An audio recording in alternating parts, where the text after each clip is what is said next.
The last weekend of July began the last 9 weeks of the current racing season, in which I'm going to be racing 7 of those weekends. So how am I going to train during this time? Hey, cycling community, this is Steve, Grusis the Cycling Greek.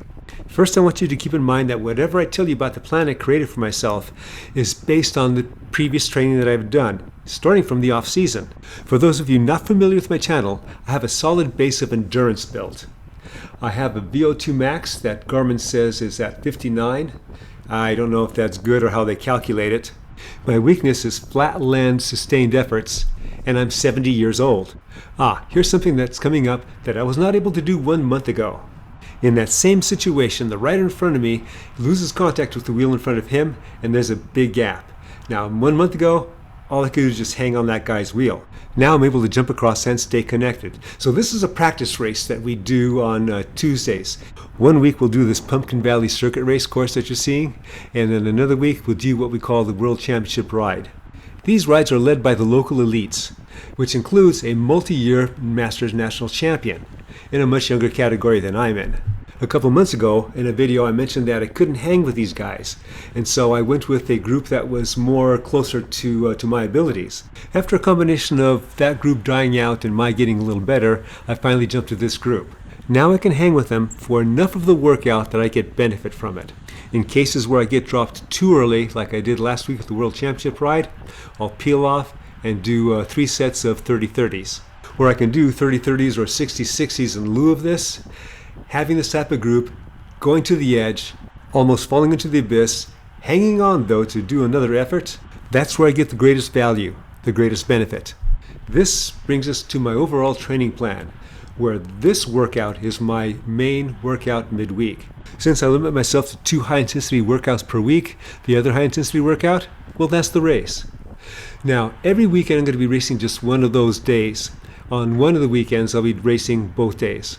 Even though most of my races range from a course having a significant climb to being a mountainous course, I'm focusing on this because, as I was saying earlier, flatland stuff is my weakness. This certainly worked out well for my first race of my 7-race series, where the first race was a crit. But now I have 2 very tough mountainous courses coming up. So we'll see if this was a good choice. So now the question is, when I'm not doing this workout and I'm not racing, what am I doing? I'm doing endurance. I'm actually doing nothing more than moderate endurance.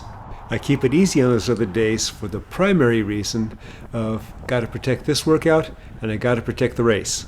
So I'm only trying to work on one thing. If I try to work on a second thing, that's where I'm going to get in trouble. That's where I'm going to dig a hole.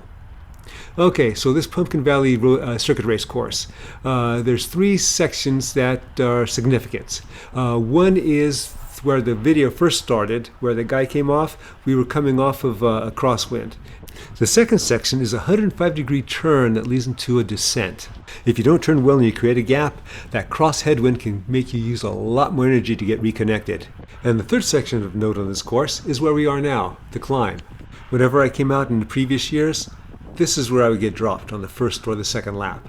Speaking of getting dropped, let's jump to the halfway mark, which is not going to be the halfway mark for me. We're coming into 2 laps to go.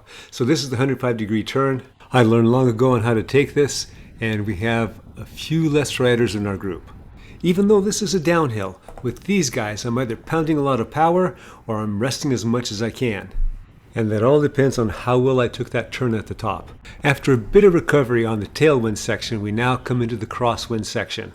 If I can just make it to that right turn for the next tailwind section. So let me say my goodbyes now. I hope you enjoyed this video and you got something out of it. As always, remember, comment, like, subscribe. And now what that rider did to me on that first lap, I just did to Richard, the Cycling Greek. Considering how I was feeling, not bad at all.